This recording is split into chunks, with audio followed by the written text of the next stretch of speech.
Good morning, good people. You know what it is. Your favorite cousin checking in, Young JLC, Miss Shanika Shawty with Young Jock and the Streets Morning take over. Boy, we be in these streets and we got to go right there to get the people who know what's going on out here in these streets. And this morning, joining us, we have a very prolific individual in the building. He goes by the name of Dr. Mark Baker, running for U.S. Congress. Good morning, my guy.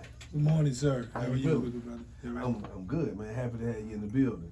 Good to be here, man. Now, you know, a lot of times we can skew younger as far as our demo of listeners.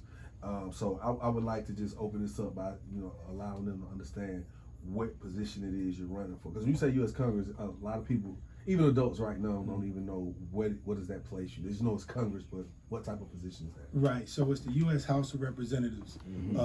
That's the D.C. office. So I would be one of the individuals who would be slated to represent Georgia, the 13th district. Okay. Our incumbent has been there for the past 20 years, and it's time to pass the baton. But when we say Congress, it is what it is. But on the ballot, it would say U.S. United States House of Representatives. We have the House, and then we have the Senate. Of course, there's two candidates in the Senate. One, Warnock, for example, in the Senate. Two reps from each state go there, and then everything else is based off population. So I'm running for the House side. Okay. So there's 59 people that look like us, meaning African Americans, who are in the House. Actually, combined out of both of those houses. Wow. Out of 535. So in the House is where the bills go second. Once they get approved in the Senate, it has to go to the House. No, it starts over here. It starts in the House. Yeah. Okay, it starts in the House, it goes to the Senate. Right. All right. So we need you, to pass what? Well, I mean, my platform has been my platform. So my push is to make everything that I've done on a local level infectious. And I've done a lot of positive, progressive legislation since I became an elected official in the city of South Fulton. So, 5 years ago. So I'm glad you said that, because a lot of people have heard me say, tell them College Park where they chop cars, right? Now, for y'all, when you hear the city of South Fulton, that is College Park. You know what I'm saying? Yes. But it's kind of, I guess you would say, I can explain it. It's real simple. So even though we used to say College Park where they chop cars, the reality of it is, if you got into trouble, College Park police wasn't coming. You would have to wait about 2 hours for Fulton County police to come, because it was what you call unincorporated. Yes. So that whole land mass, 107 square miles, was once unincorporated Fulton County. 5 years ago, 6 years ago almost now, citizens got together and they decided they wanted to be a city. Yep. We voted, on the 2016 ballot, and then we became a city, and we elected our own officials, to govern for us in that area.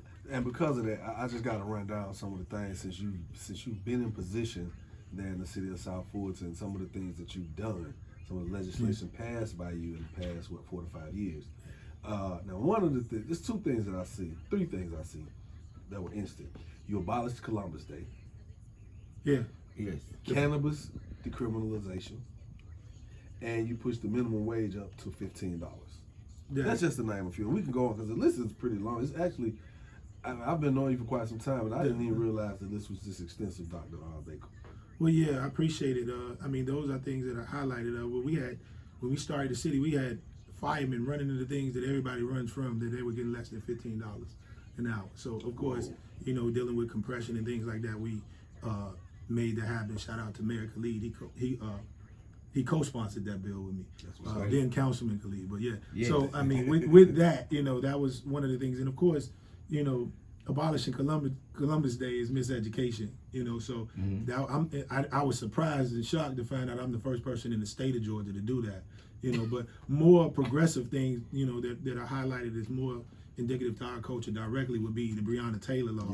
Yeah. I'm the first in the state of Georgia to pass Breonna's law, which ended no-knock warrants. Originally, I'm from Chicago, and they killed, Fred Hampton there, in December 4th, 1969, Jay-Z's birthday. They did that, up the street from where I grew up. So Katherine Johnston, 92-year-old, we know how that happened. Baby Boo Boo in Habersham County. So this is something, all of these things are things that I want to make infectious on the federal level, as well as being the first person in the state of Georgia to pass a reparations legislation.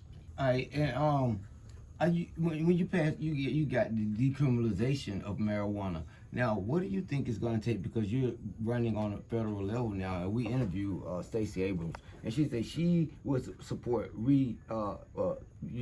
decriminalizing, but she would never support making us a state, a recreational drug state, if the federal government did not do it first. So literally, she's saying, if feds don't move, I'm not moving. What would you do different than that? I mean, out of all the things and most of the things that I agree with her, I disagree there, respectfully. But I think that when you have the ability to govern for yourself, you should govern for yourself. You don't have to sit back and wait to see what somebody else is going to do.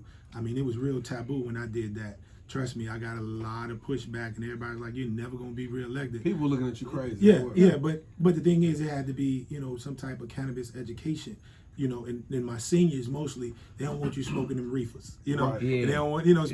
but after an education campaign showing them that, we need to more so decriminalize poverty as well as marijuana, because what was going on is 90% of the people on Rice Street look like me and you, because they didn't have that money to pay those fines. And if you ain't got that money to pay those fines, you're going to have to sit down. So now it becomes economic castration to black people who are sitting in those situations because these laws that we can make and create ourselves. Now, ironically, my very last piece of legislation hasn't been voted on, and I had to vacate my council seat in order to run for Congress. But coming up on the next city council meeting, I believe it's May 25th, I have a piece of legislation, which is my final piece of legislation, that I won't be able to vote on because I'm no longer there. But it's to actually, in so many words, allow it to be legal, at least small parts in the city of South Fulton, at least. Whereas mayor and council will pardon automatically less than an ounce of cannabis,